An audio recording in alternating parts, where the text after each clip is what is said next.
Hello, Sir Don. Kumusta po? Redmond Toys Raymond here. So, ito sir, unboxing and testing natin sir yung unit na order nyo. The Novridge SSP5 5.1 Airsoft Gas Blowback Pistol. Okay, so yan sir. Nakaseal pa yung unit. Okay, so we're going to open it. Ayan. Alright. So, yan sir. SP5. Okay. Tapos, sabay na natin pag-testing yung KP19 magazine. Okay, kasi wala na akong... Actually, kasi yung magazine kasi na to, ano siya, yung base plate na kasi, KP06. Ayan, parang KP06 magazine kasi to. Or, ano ba? Novridge SSP5. Kasi ang... itong unit kasi actually gawa siya ni KJ Works, no? So, yan. So, kung makikita mo, this is a KP06 magazine na iba yung color nung ano ba to? Gas route. Parang ganun siya. So, kasi normally, black yan eh, di ba? So, yan. So, parang ito, same to kay SSP1. Okay, SSP1, same siya. So, yan. Okay? So, ito yung unit. Okay. So, yan. Right. Tapos, kasama na to. Meron siyang Allen wrench. Ito yung pang-adjust sa hop. Tama ba ako? Sa ibabaw. Ayan, no? So, ano lang naman siya. Madali lang siya eh. It's either counterclockwise or clockwise. Counterclockwise, clockwise. Tama. So, if you want to add hop, clockwise. If you want to reduce the hop, counterclockwise. Parang pa left side. Parang ganun. Parang nag-open ka lang ng gripo. Parang ganun. Close, open. Parang ganun. So, ito, valve key. Parang pang-remove nung, ganyan. Yung valve. Pagtanggal. At saka sa ito yung maliit para sa maliit para sa ilalim. Yung malaking, para sa ibabaw. Okay? So, yun. Ayan. So, yun lang. So, same naman to eh. Yan o, same siya. Iba lang yung base plate, iba itsura. Okay, yan o, same. Same yung likod, yan o. Pero iba yung kulay. Okay? So, kaya, actually, yung mga WE na high kappa mag-work din dito. Pero, hindi siya 100% the same. Kumbaga, mas malakas yung KJ Works. Mas higher FPS siya. Yun yung sa testing ko before. So, kunwari, pagka ginamitan mo siya ng WE na high kappa na mag-work naman, puputok. Pero, mas mababa yung FPS niya ng konti. Ganun siya. Okay? So, ayan. So, ayan. So, meron siyang Actually, may vlog na tayo before. So, ayan, naka-fix siya. So, ano siya, split slide ng tawag sa kanya. Ayan. So, itong part lang na ito yung gumagalaw. So, itong part na to, hindi talaga siya gumagalaw, no? Ngayon, hindi ako sure. Actually, hindi pa kasi ako nakapag-adjust itong, pero parang adjustable naman yung sight niya. Rear sight, no? Adjustable. Yung front mukhang fix. Okay. Yung rear, meron kasing screw. So, hindi ako sure kung na-adjustable siya. Pero hopefully, based on sa mga na-testing ko before, teka lang. Meron ba akong SSP5? Meron yata akong SSP5 eh. Saan ko ba nailagay yung akin? Hindi kasi ako high kappa user. Glock user kasi ako. Pero actually, kahit yung mag-Glock ako kalat-kalat, di ko na rin alam kung saan eh. Medyo matagal na rin ako hindi nakapatok. So, parang alam mo yun, syempre, iba kasi, pag pumupatok ako ng mga tinetesting ko yung mga brand new unit, kasi brand new eh. Yung mga unit ko, gamit na eh. So, parang, minsan, alam mo yun, parang mas masarap pag brand new yung pinuputok kasi sa nagamit na. So anyway, medyo hindi rin ako active sa competition ngayon, kaya hindi ko alam saan nakalagay. Medyo magulo rin kasi simula nung lumipat kami. Umalis ako dun sa Binondo. Pinaalis kami sa Binondo. Kaya, ayun. Okay. So anyway, mamaya siguro testingin ko siya. Akit ako sa taas, adjusting ko using adjusting ko yung hop for the 0.28 grams na BB na kasama na tong order nyo. Okay? So sa ngayon, testingin na lang muna natin to. Wala nang BB yung aking loader. Wait lang. So for this unit, actually, walang problema to kahit na gumamit kayo ng high power na gas like yung 14 or yung 12, okay? Kahit na magganito ka, high power ka, or kahit mas malakas ng konti dito, sa tingin ko kaya. Kasi nga, medyo, kasi siya, naka-split slide siya, tapos may buffer naman din yung slide. So, parang alam ko hindi naman yata masyado malakas yung blowback na to. Nakalimutan ko na rin okay? Pero parang alam ko hindi masyado malakas So, depende na lang sa inyo. Kung gusto niyo medyo malakas yung blowback, pwede niyo gamitan ng mas malakas yung blowback tapos mas malakas yung FPS, pwede niyo gamitan ng high power, yung 14. Pero kung satisfied na kayo dun sa blowback or sa power nung 12, okay na yun. 12. Okay? So, lagyan ko muna ng BB. Okay. Tapos, ito na rin. Sama ko na tong magazine. Okay. So, medyo... Wait lang.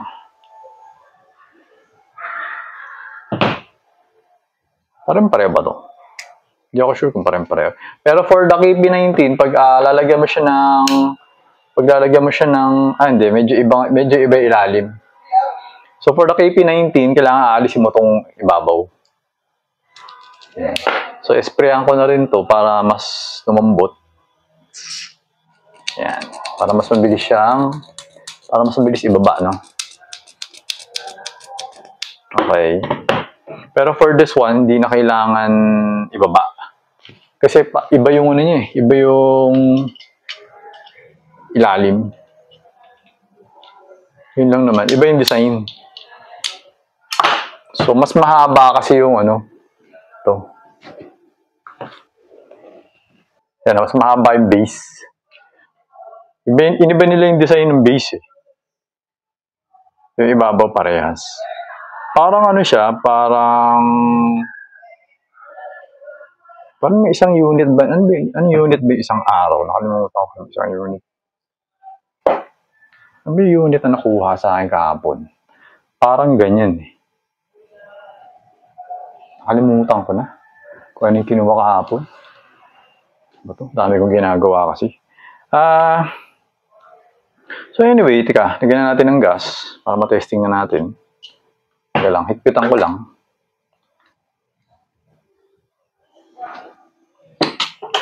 Okay.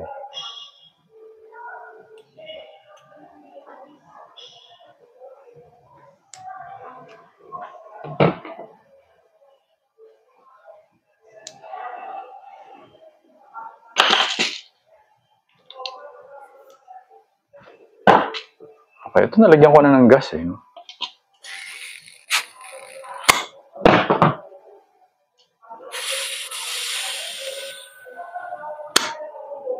Okay. Kailan ba yung magazine?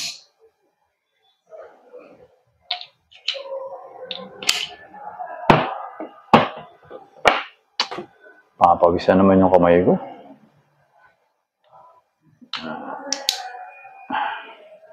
Ganito pala ito dapat. Yan, okay. Sabi yung pamunas ko.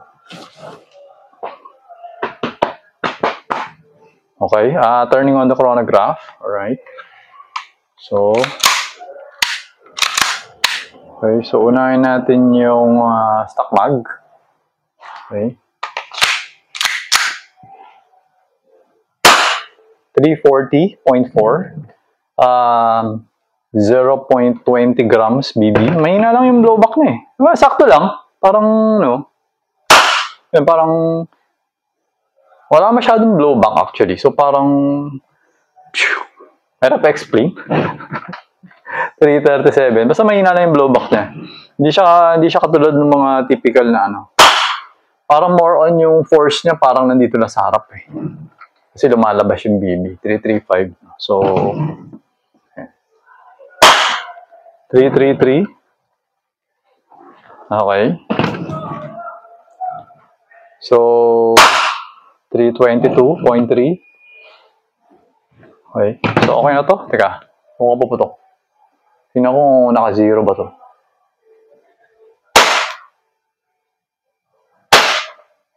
Naubos na yung bala. Nag-open na yung slide. Okay. So, gamitin natin yung KP19 na magazine. Hindi. Teka. FPS test. 336.7. Okay. So, ngayon naman, check ko yung accuracy.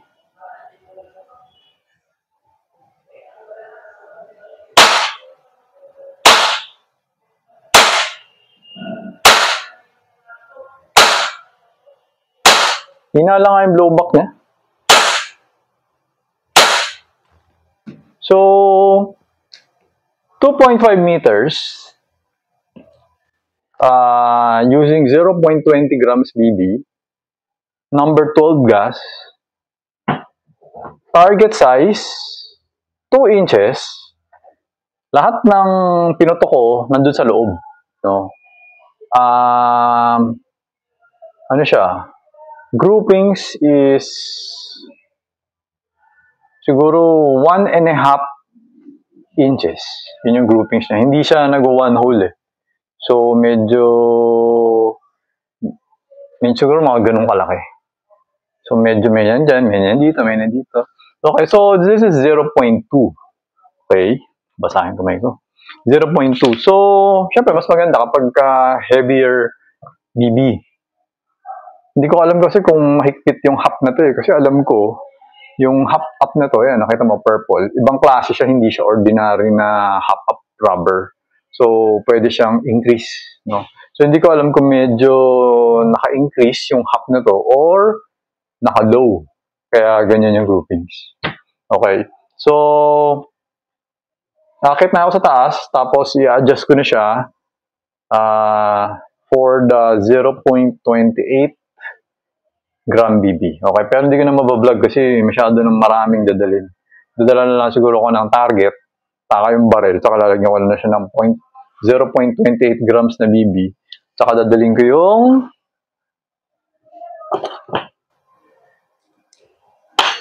pang-adjust ng half.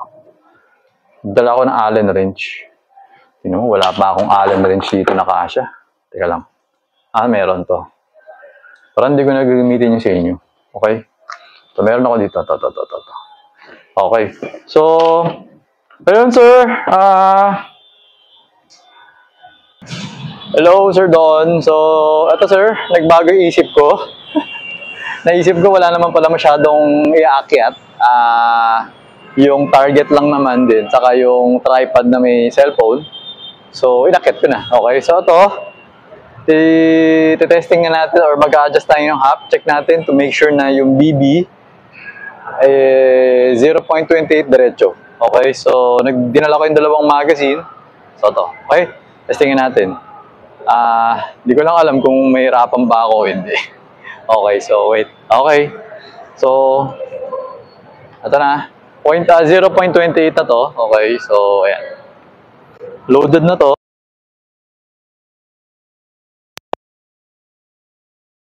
Lang. Dapat yung isang salamin yung ginamit ko. Hindi ko na kailangan yun. Wala akong choice. Okay na to siguro. Kasi may grado to eh. Ewan ko lang kung makita ko.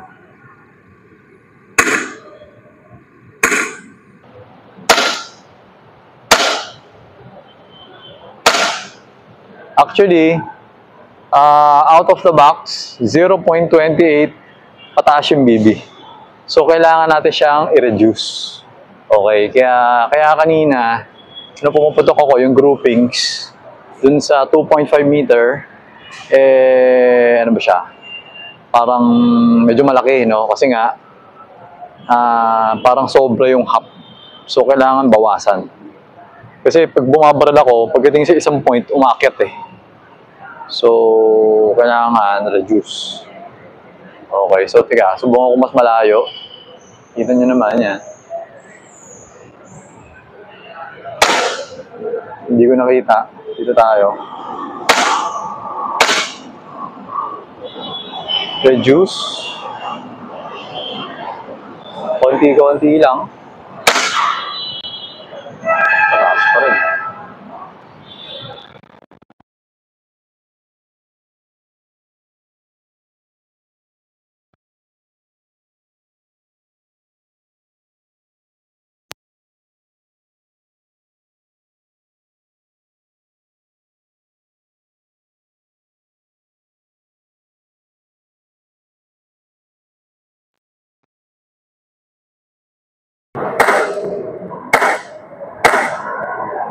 Okay, tagdagan natin. Medyo nasobrahan eh. So, masyado na siyang pababa eh.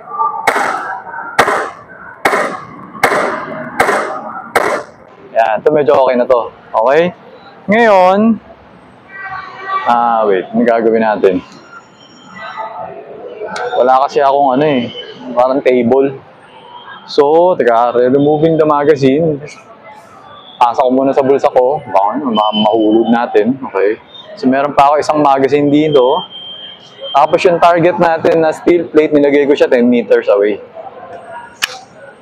Estimated 10 meters. Sa tingin ko 10 meters naman yan eh. Okay, so barilin natin. Okay, so maririnig mo naman yata kung tinamaan natin. Okay, so yun, okay. Pero parang pataas yung BB.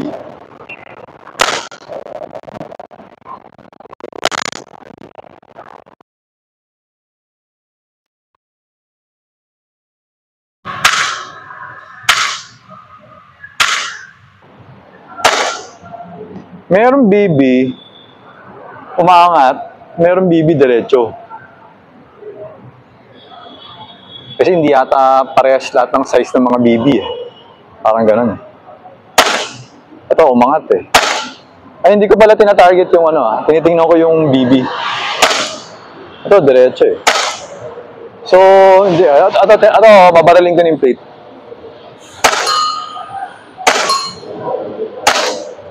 Oh, hindi ko tinamaan. Okay? So, accurate naman. Wala naman ako kailangan adjust sa kanya. Pero yun nga, pagdating kasi talaga sa airsoft, mas maganda. Actually kasi, feeling ko, ito, kapag gusto mo malayo yung babaril mo, kailangan mas mabigat pa yung BB eh. Siguro baka pwedeng mga 0.36, 0.40, parang ganun. Pero, syempre, kapag sa bahay ka na nag-plinking, sayang pera eh. Kasi mas mahal yung mga mas mabibigat na bala eh. Diba? Kaya nga ako, parati ko sinasabi,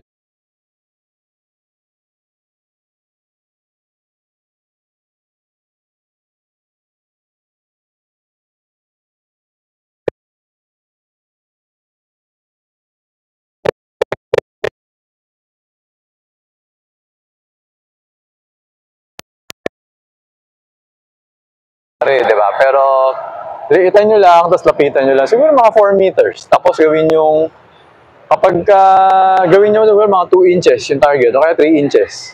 Kapag sabi mo, oh, dali naman na to. O, liitan nyo pa. Gawin yung, ngari, 2 inches. Madali. O, gawin mo 1 and a half. Dali naman na to. O, gawin mo 1 inch. 4 meters, 1 inch size yung target. O. Tingnan ko lang kung ano mangyari. Okay? So, ang isa pa kasing dahilan kung bakit ako, ang nire-recommend ko is medyo malapit lang yung target mo kapag nag-airsoft kayo, nagpa-practice kayo. Kasi ang airsoft kasi mabagal yung FPS niya. Hindi siya same sa tunay na baril. Ang tunay na baril kasi, for example, ano ba yung mababagal? Hindi ako sure eh. Pero ang alam ko kasi, pag yung mga caliber 45, parang nasa 900 FPS siya. Okay. So, pag 9mm, hindi ko alam kung mas mabilis. Mas mabilis yata pag 9mm eh. Kasi nga mas magaan yung 9mm eh, di ba?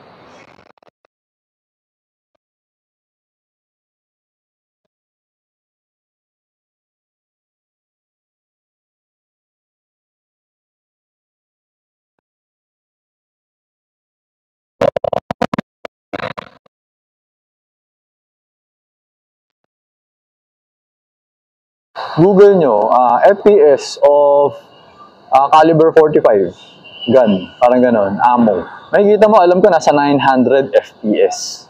Okay, 900. Ang airsoft, di ba, tinesting natin kanina, 300 lang. So, that's divided by 3. I guess nyo? So, mangyayari, kapag bumabaril ka, pag malayo yung target mo, matagal umabot dun yung bala. So, hindi siya same. Pero kapag nilapitan mo lang yung target, kahit papano, yung speed, medyo nagiging similar. Medyo. Kasi malapit yung target mo eh. Yun yung difference. Okay? Actually, meron nga, ito kukwento ko sa inyo, meron ako isang, pwede nyo rin tanongin, pag meron kayong kakilala ng mga nagka-competition ng tunay na baril at saka airsoft. Meron ako isang friend, ano siya, 1911, na ang nagko-compete siya ngayon, 1911, sa tunay na baril. Tapos, sumali siya nung recently, merong ginawang world shoot sa may